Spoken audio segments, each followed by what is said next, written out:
जय श्रीराम मित्रांनो, मी मनोज पुन्हा एकदा स्वागत करतोय माझ्या नवीन ब्लॉगमध्ये। तुम्ही बघताय मनोज शेलवले ब्लॉग्स आणि आज आपण सह्याद्रीमध्ये एक अशी जागा एक्सप्लोर करणार आहे, ती आहे बागलाण प्रांत। आपण आता सध्या नाशिकमध्ये आहेत मित्रांनो आणि नाशिकमधील आपण बागलाण प्रांतामधील 5 किल्ले बघणार आहेत। सालेर, सालोटा, मोरगड, मुल्लेर आणि हरगड हे 5 किल्ले आपण बघणार आहेत आणि 5ही किल्ल्यांचे वेगवेगळे पार्ट असतील आणि हा पहिला पार्ट असेल माझ्या ब्लॉगचा आणि इथून आपण सुरुवात करतोय प्रवासाची आणि तुम्हाला मी पुढे दाखवतो काय काय होत असेल। तर मित्रांनो, आपण आता आपल्या जे सहगडीत आपल्यासोबत फिरणारे त्यांच्यासोबत आपण भेटूया एकदा।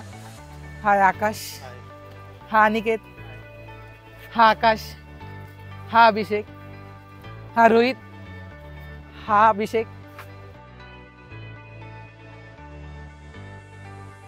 तर मित्रांनो, आपण नाशिक रोडला सगळ्यांशी भेटलो। एक महत्त्वपूर्ण माणूस अनिकेत, आपण याच्याशी भेटलो नाही। आणि हा आमचा अर्जुन आहे, अर्थात आमचा जो कृष्णा आहे म्हणजे टीम लीडर, तो थोडी दुखापत झाली आहे त्यामुळे तो येऊ नाही शकला। हा आमचा अर्जुन को लीडर, आपण याच्याशी बघूया की आम्ही इथपर्यंत कसं आलो तो सांगेल आपल्याला। तर आम्ही पहिले कल्याणवरून ट्रेन पकडली, तिथून आम्ही नाशिक रोडला आलो। नाशिक रोडवरून आम्ही सरळ CBS जे मेन बस स्टँड आहे नाशिकचं तिकडे गेलो। तिथून आम्ही ताराबादपर्यंत STने आलो, तिथून पुढे पण STनेच आम्ही वाघंबे गावापर्यंत आलो। पूर्ण जर्नीचा कॉस्ट आम्हाला 250 ते 300 पर्यंत पडला पूर्ण जर्नीचा। आणि आता आपण कोणत्या गडाच्या पायथ्याशी आहे? आता आपण सालोटाच्या पायथ्याशी आहे, म्हणजे ही खिंड आहे, तुम्हाला दिसत असेल मागे ती खिंड आहे अशी। आणि मग इकडे सालोटा आपल्याला आणि इकडे साल्लेर आहे। आज जेवढा तुम्हाला मोठा दिसतोय हा साल्लेर आहे आणि इकडचा सालोटा आहे। तर आपण त्या खिंडीत जाऊन आधी सालोटा चढणार आहे, खाली उतरून परत साल्लेरला जाणार आहे आणि तिकडून साल्लेर वाडीत आपण उतरणार आहे। ओके, तर मित्रांनो, सालेर आणि सालोटा आपण आता इथे करणार आहे।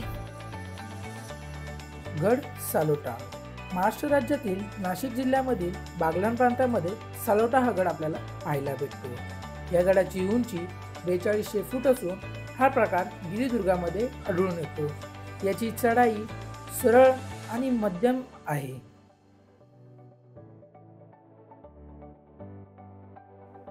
महाराष्ट्रातील सर्वात उंच किल्ला म्हणून सालेर ओळखला असला तरीही उपदुर्ग म्हणून सालोटा म्हणजेच उंचीने दुसऱ्या क्रमांकावर येणारा गड होय। या गडाला प्रामुख्याने 3 प्रवेशद्वार आहेत। हे तिन्ही प्रवेशद्वार आताच्या कंडिशनला खूप चांगल्या प्रकारात आहेत।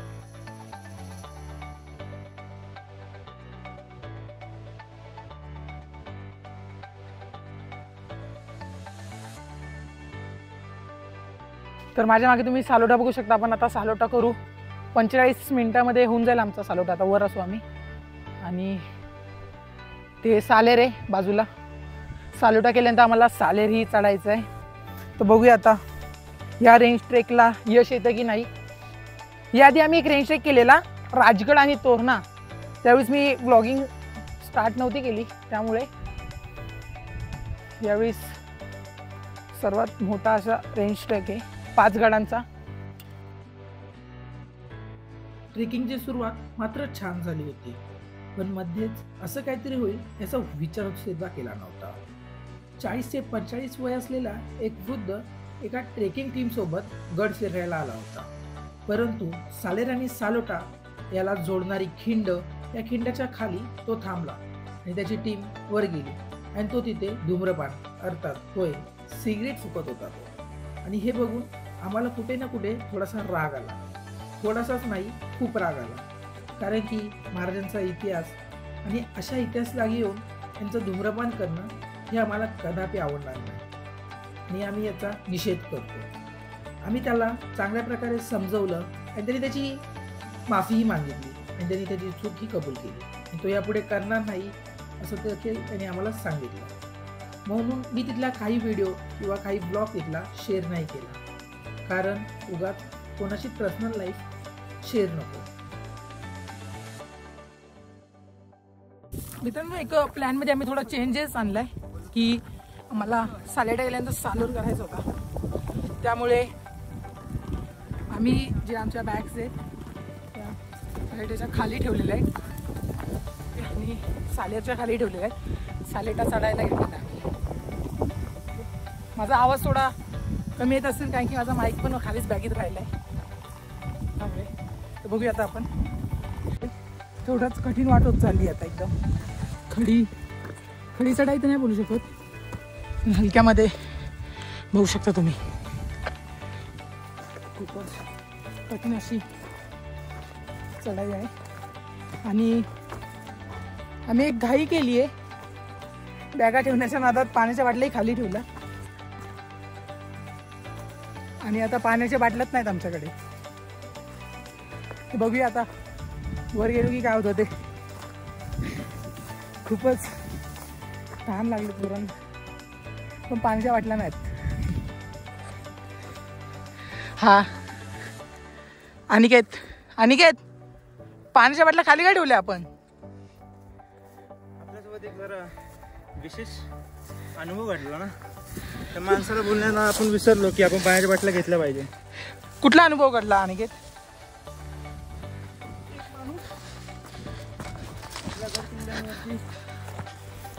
धुमापान करत होता. चांगली बदलून त्यांच्याशी बोलण्यासाठी चाललोय.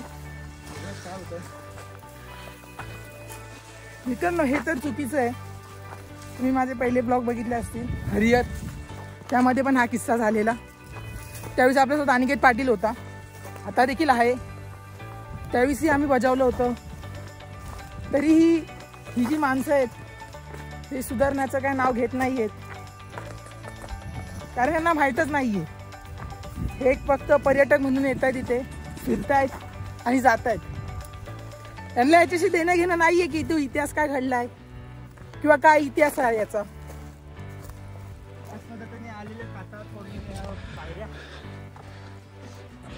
कातर कुडलेल्या पायऱ्यांमध्ये येतात आपण. मला माझा आवाज थोडासा कमी येत असेल कारण की माईक खाली राहिलाय. आणि जो धूम्रपान करत होता तो ज्या टीम सोबत आलेला, त्याची टीम लीडर आहे, त्याच्याशी आम्ही बोललोच. पण देखील तो त्यांच्या टीमचा ओनर आहे, आम्ही त्याच्याशी बोलणार आहे. तो वर आहे का अनिकेत झावरे बोलतील त्याच्याशी, जे असेल ते आम्ही तुम्हाला नक्की दाखवेल मित्रांनो.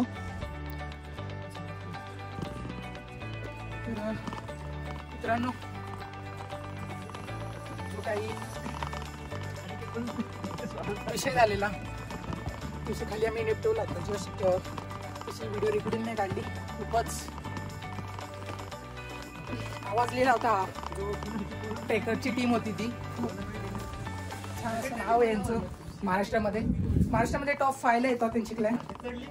आणि असं झालंय तर मग त्यांच्याशी आम्ही समजून सांगितलं त्यांना आणि हा विषय क्लोज केला इथे. आपण आता वर आलो आणि आपल्याला पहिला दरवाजा लागला इथे. माझ्या मागे बघू शकता तुम्ही थोडेसे दगड कोसळले तिथे. काही हे गडाचाच भाग असणार आहे, पण यांची झिजोने खाली कोसळलेली दिसत आहेत आपल्याला. जाऊयात आतमध्ये आपण.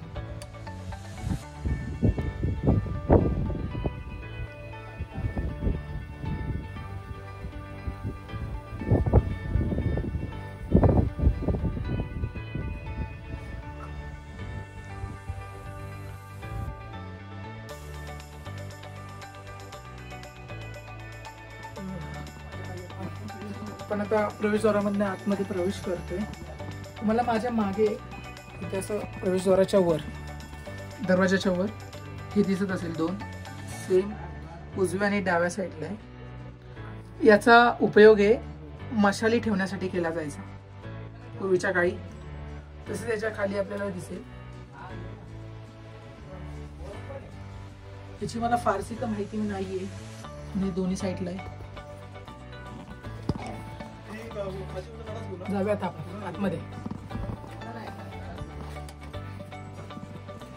मागे बघू शकता तुम्ही, इथे एक पाण्याची टाकी दिसते तुम्हाला खाली.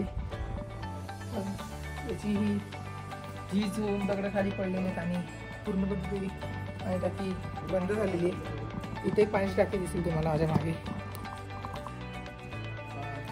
फोटोशूट करतात हे लोक. सालेटाला आल्यानंतर तुम्ही इथनं फोटोशूट करायचं विसरायचं नाही. इथून खूप छान असे फोटो येतात. मी पण काढलेत, मी इंस्टाला पोस्ट करणार आहे. तुम्ही बघू शकता, तिथून तुम्ही बघू शकता की तिथून खूप छान असा व्ह्यू येतो सालेराचा. तिथे एक परशुरामाचं मंदिर आहे वर, ते मंदिरही दिसतं म्हणजे फोटोमध्ये हलकंसं छोटंसं, त्यामुळे बेस्ट फोटो सीन आहे तो. तिकडं कसं सरळ झालं. दुसरा एक दरवाजा आपल्याला दिसला आहे इथे पुढे. दुसरा प्रवेशद्वार आपल्याला लागला आहे इथे.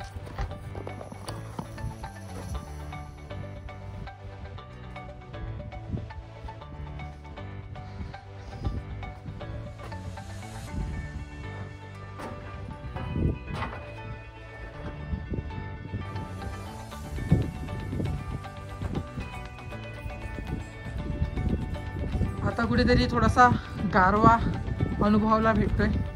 आकाशी थोडीशी तब्येत खचवलेली आहे. काय होतंय, काय होतं तिला?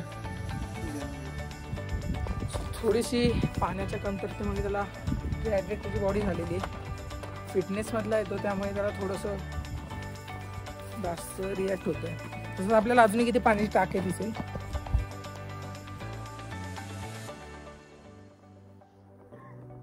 थोडंसं पाण्याची जी कंडिशन आहे ही पिण्यायोग्य तर नाहीच आहे. जाऊया पुढे. आता पुढे अजून काय काय दिसतं आपल्याला बघू. अजून एक पाण्याचे टाके दिसलेले आहे, बघूया आपण. कसं यायचंय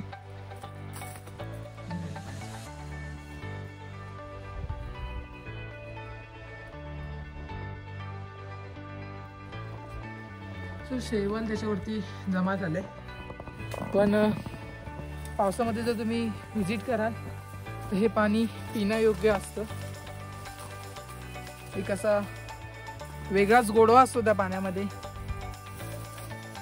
आणि पुढे आपल्याला अजून काहीतरी दिसतंय तिथे. बघूया, तिथे जातो मी, दाखवतो तुम्हाला काय काय दिसतंय मला. आपण पुढे आल्यानंतर आपल्याला इथे एक खूप छान असं हे दिसतंय, बघू शकता तुम्ही. हे ॲक्च्युली धान्य कोठार आहे.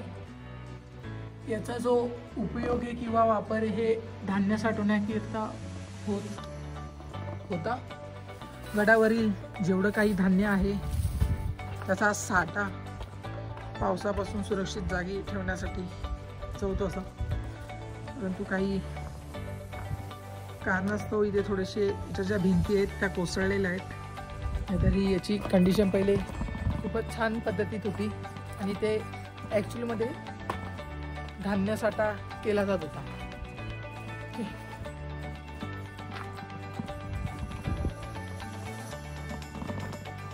खूप छान अशी हवा येते मित्रांनो. इथून आलो आपण, धान्य कोठार बघितले आपण तिथे, आणि इथून थोडासा मला धक्का बसला. खूप असा खतरनाक असा पायसा आपल्याला पाहायला भेटतो इथे.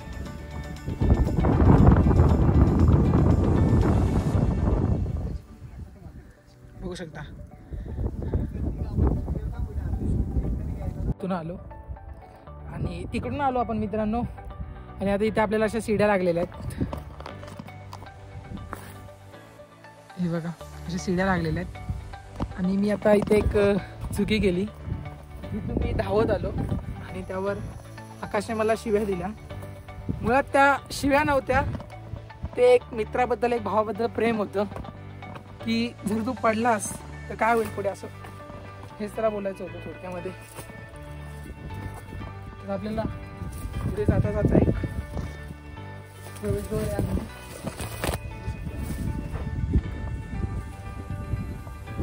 मला तरी असं वाटतं की हा शेवटचा असेल आणि यानंतर आपण गडामध्ये प्रवेश करू. हो, त्यानंतर आपण गडामध्ये प्रवेश केलेला आहे. उन्हामुळे आणि हिवाळ्यामुळे थोडंसं सुकलेलं आहे गवत. जर तुम्ही उन्हाळ्यामध्ये येणार तर डोंगर पूर्ण तुम्हाला टकला दिसेल पाहायला. आणि पावसाळ्याच्या 2-3 महिन्यानंतर येणार हिरवळ असेल हलकीशी छान अशी. ठीक आहे, बघू शकता आपण आपल्या मागून पण गडप्रेमी दिसतात आपल्याला, जे उतरत आहेत.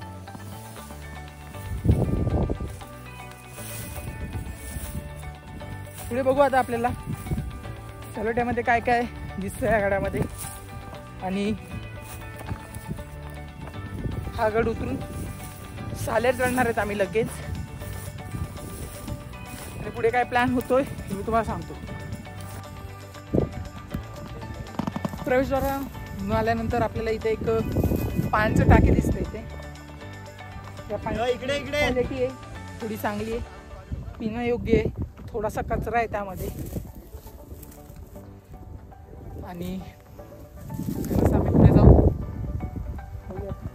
एक ड्रोन शॉट घेण्याचा मी ट्राय करणार आहे. थोडीशी हवा कमी आहे त्यामुळे जर हवेचा दबाव वाढला तर नक्कीच ड्रोन शॉट कॅन्सल करू. मित्रांनो, बांगलान प्रांतामधला भाग पहिला किल्ले सालोटा. आता आपण हा पाण्याचं टाकं बघितलं, हे पाण्याचं टाके बघितलं आपण. आणि त्यानंतर मी पुढे गेलो तर तिथे मंदिर होतं, परंतु माझ्या मोबाईलची चार्जिंग आहे ती संपली आणि तो डेड झाला. त्यामुळे मला शूट करता आलं नाही. ही जी एंडिंग आहे ही मी आकाशच्या मोबाईलमध्ये शूट करतोय.